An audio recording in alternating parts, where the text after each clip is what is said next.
C'est connu de tous, le mois d'octobre se pare de rose pour la lutte contre le cancer du sein. Et c'est à juste titre que de nombreuses préoccupations le concernant sont traitées pendant ce mois. Pour marquer sa solidarité à cette initiative mondiale, le FIRCA a organisé une séance de sensibilisation et de dépistage du cancer du sein à l'intention de ses employés. C'était ce vendredi 27 octobre 2023 à son siège situé à Cocody-en-Gré, 7e tranche. En effet, en 2020, plus de 3000 nouveaux cas de cancer du sein ont été diagnostiqués en Côte d'Ivoire avec 1785 décès attribuables à cette maladie, soit environ 53%. Des chiffres effarants qui font du cancer du sein le premier cancer chez la femme. Face à cette situation alarmante, le FIRCA, en collaboration avec la Coalition des entreprises de Côte d'Ivoire, CECI, et avec l'aide du Programme national de lutte contre le cancer, PNLCA, a initié une séance de sensibilisation pour tout son personnel et des dépistages volontaires du cancer du sein, notamment pour les femmes. À travers cette double action de lutte, l'institution vise un éveil de conscience sur le fléau qu'est le cancer de sein, a expliqué le directeur exécutif. Pour lui, les chiffres sont alarmants et la Maison des filières agricoles ne saurait rester en marge des efforts de solidarité de la société, en particulier au profit des femmes. Dépister tôt, le cancer de sein se guérit. C'est sur la base de ce postulat qu'a eu lieu la séance de sensibilisation et de dépistage en présence de la presse nationale. La chef de la cellule genre du FIRCA nous en dit un mot. Les employés en pleine forme ont un impact positif sur les rendements de notre structure. Aussi, cette sensibilisation est importante pour nos collaboratrices parce qu'elles sont en impact direct avec le milieu rural. Bien que le cancer de sein soit l'affaire de tous, un focus est fait sur les femmes parce que 99% de cas de cette maladie concernent les femmes. C'est pourquoi les agents de sensibilisation ont adressé un message direct à celles-ci. Du fait que vous êtes femme, vous êtes prédisposée au cancer du sein. À tout âge, vous devenez susceptible d'avoir la maladie, a prévenu Dr Nobu Aka, neurologue et sensibilisateur à l'occasion de la journée. Toutes ces raisons appellent les femmes à des dépistages réguliers afin d'identifier suffisamment tôt de possibles symptômes. Pour les employés du FIRCA, bénéficiaires de cette action sociale de haute portée, c'était une aubaine à saisir afin de prévenir durablement la maladie. Au nom de toutes les femmes du FIRCA, je voulais remercier la direction exécutive d'avoir organisé cette séance de sensibilisation. C'est une première au FIRCA. Bon, je pense que quand même, ça a permis de nous sensibiliser sur les causes de cette maladie qui est le cancer du sein. Et vraiment, on a appris beaucoup de choses. Donc vraiment, c'était bénéfique pour nous. Somme toute, les femmes du FIRCA, tout en remerciant le directeur exécutif pour sa sollicitude, appellent à une perpétuation de cette initiative qui leur fait beaucoup de bien sur le plan sanitaire et des relations publiques internes.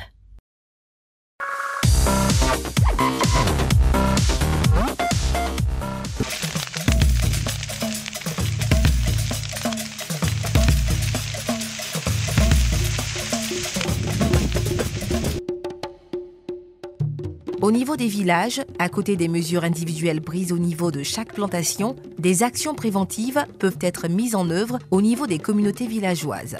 Cela peut se traduire par la création de comités de surveillance dans le village pour prévenir et faire face au déclenchement d'un éventuel feu par un tiers.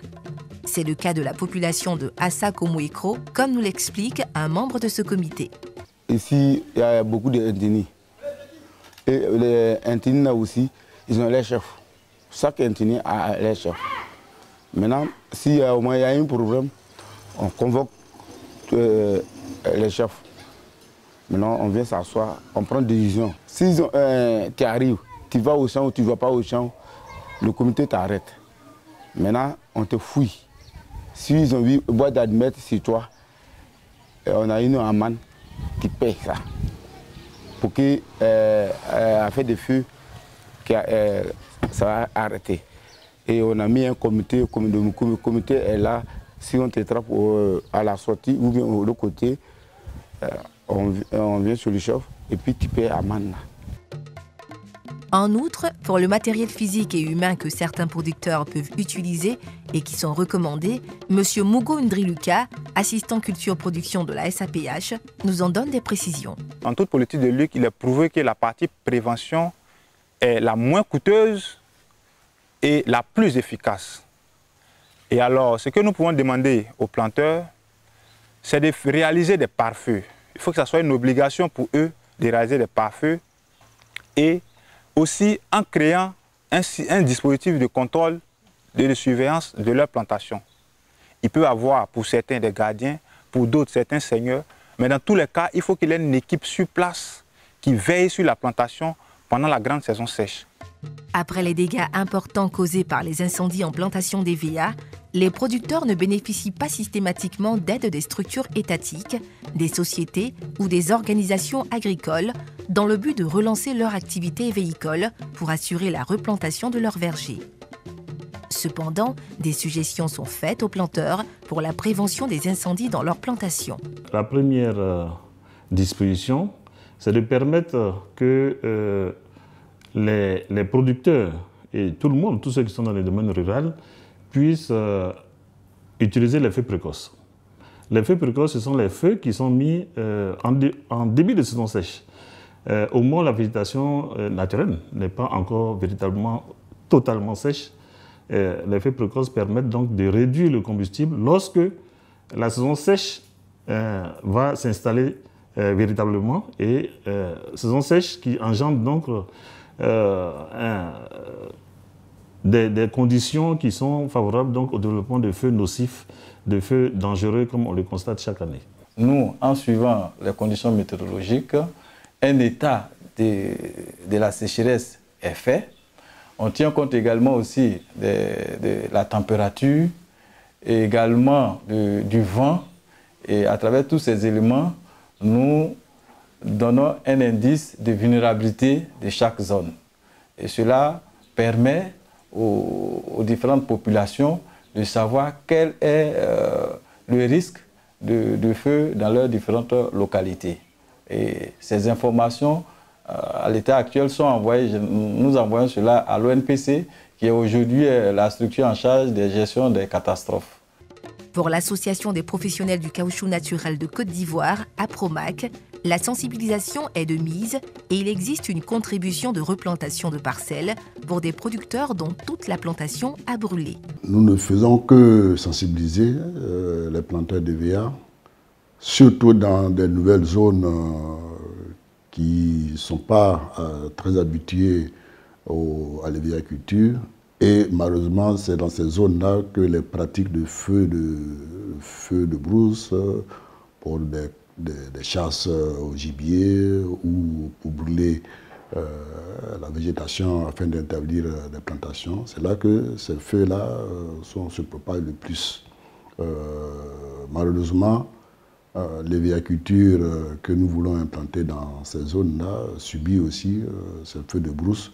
Donc tout ce que nous faisons, c'est d'inclure dans notre itinéraire technique la prévention contre le feu de brousse en formant les acteurs, c'est-à-dire les planteurs, et nous leur montrons les méfaits du feu quand ils surviennent dans une plantation d'EVA. Le collectif des organisations professionnelles d'EVA, COP-EVA, n'est pas non plus resté en marge des conseils ou des recommandations à tous les producteurs pour éviter les incendies en plantation d'EVA. Il faut se mettre ensemble. Tout seul, on ne peut pas combattre le feu. Et je pense qu'il faut qu'il y ait une solidarité commune et que les gens comprennent que le feu, ce n'est pas une affaire personnelle, ça regroupe tout le monde. Pourquoi ne pas mettre en place un comité de surveillance dans le village même en question? Parce qu'un feu qui arrive, c'est vrai, ça peut attaquer ma plantation, mais ça peut détruire un village.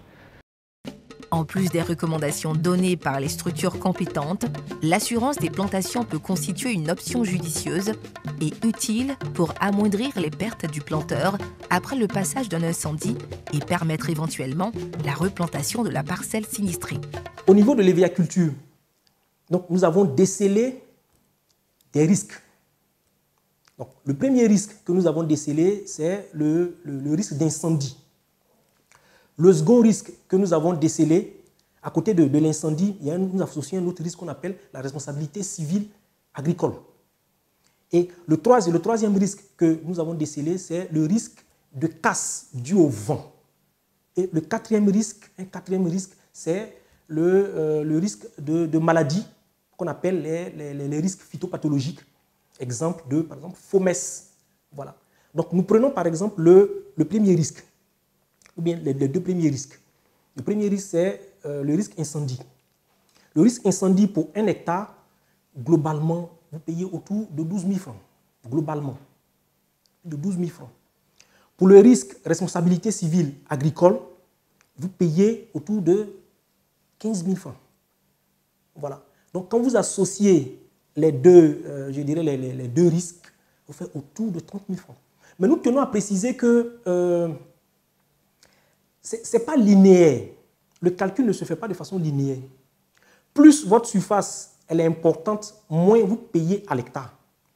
Il est important aujourd'hui que les exploitants agricoles s'assurent, qu'elles prennent des renseignements pour assurer leurs exploitations. Vous assurez votre exploitation, vous êtes tranquille. Vous n'assurez pas votre exploitation, vous vous mettez vous-même en danger. Le feu détruit complètement les arbres d'EVA en chauffant l'écorce et fait coaguler le latex dans les vaisseaux laticifères. L'écorce est ensuite envahie par les insectes et les champignons opportunistes qui amplifient les nécroses. Nous gagnerons donc à éviter les incendies dans les plantations ou à les détecter rapidement afin de réduire leur impact.